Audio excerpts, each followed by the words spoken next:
करना चाहिए। विक्की जी जलंधर से। राधे राधे। राधे राधे महाराज जी, आपके चरणों में कोटि कोटि प्रणाम। महाराज जी, आदमी जो पाप और पुण्य करता है और वो उन पापों से कैसे मुक्ति पा सकता है, इसका जवाब तो है नाम जप से।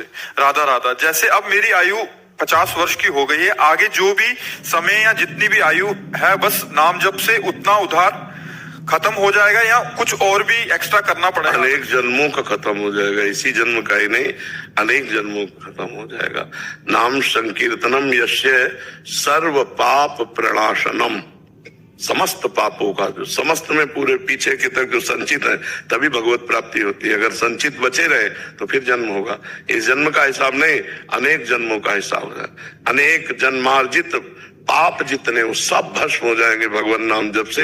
बस लगन लगा करके हर श्वास में नाम जप करते रहो, तुम्हें चिंता नहीं करनी, अपने आप सब ठीक हो। लेकिन जो प्रारब्ध बन चुका है वो भोग आएगा, समझ रहे ना। हमारे शरीर रचना के समय जो प्रारब्ध रचना इस शरीर की हुई कि 55 वर्ष में ये घटना घटेगी, 56 वर्ष में ये भोग होगा, 60 में ये वो आएगा। नाम जप करते हुए भी आएगा, क्योंकि वो नाम जप अब कर रहे हैं और ये पिछली खेती है, उसको हमें धैर्य पूर्वक भोग लेना है। बड़े बड़े संतों के जीवन में देखा जाता है, बड़े भजनानंदी, लेकिन उनको कष्ट है, तो कष्ट वो पूर्व का किया हुआ पाप है जो उनको भगवत प्राप्ति में बाधा पहुंचा रहा है। आगे जो उनका जीवन है वो परम पवित्र है, परम निर्मल है, तो ना दुख है न सुख है, ऐसे महाप्रसन्नता आनंद को प्राप्त होंगे।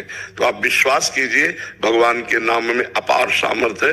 वो पहाड़ जैसे पाप को भी नष्ट करने के लिए रुई जैसे पहाड़ के रुई जमा और एक दिया सलाई लगाई भस्म हो गई, ऐसे भगवान के नाम की अपार सामर्थ्य है। केवल इसी जन्म का आप देखो, अगर एक क्रिया का दंड देखो तो पूरा जीवन बर्बाद हो जाए। ऐसी हजारों लाखों करोड़ों क्रियाएं हमारी हैं जो दबी हुई हैं, उनको हमें अब आग लगाना है। नहीं, वो दंड देने के लिए उतावली होकर जब आ जाएंगे तब आग नहीं लगा पाएंगे।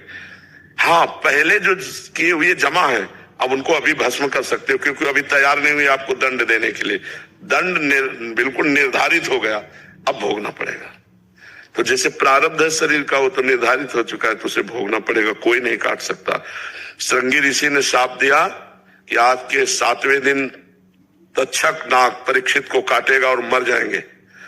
तो परमहंस शिरोमणि सुखदेव जी ने भागवत सुनाया 7 दिन, उस श्राप को नहीं काट पाए, उस प्रारब्ध को नहीं काटा। भागवत सुनाकर उनको मुक्त कर दिया, लेकिन सांप आया 7वें दिन और उनको काटा। इसका मतलब प्रारब्ध भोग बड़े बड़े ऋषि भी नहीं मिटा सकते, वो भोगना पड़ेगा। पाप कर्म जो पीछे के जमा वो नष्ट हो जाएंगे। आगे हम सावधान हो गए हैं, नाम जप कर रहे हैं, तो आगे हम गलती करेंगे नहीं। तो हमें ये जरूर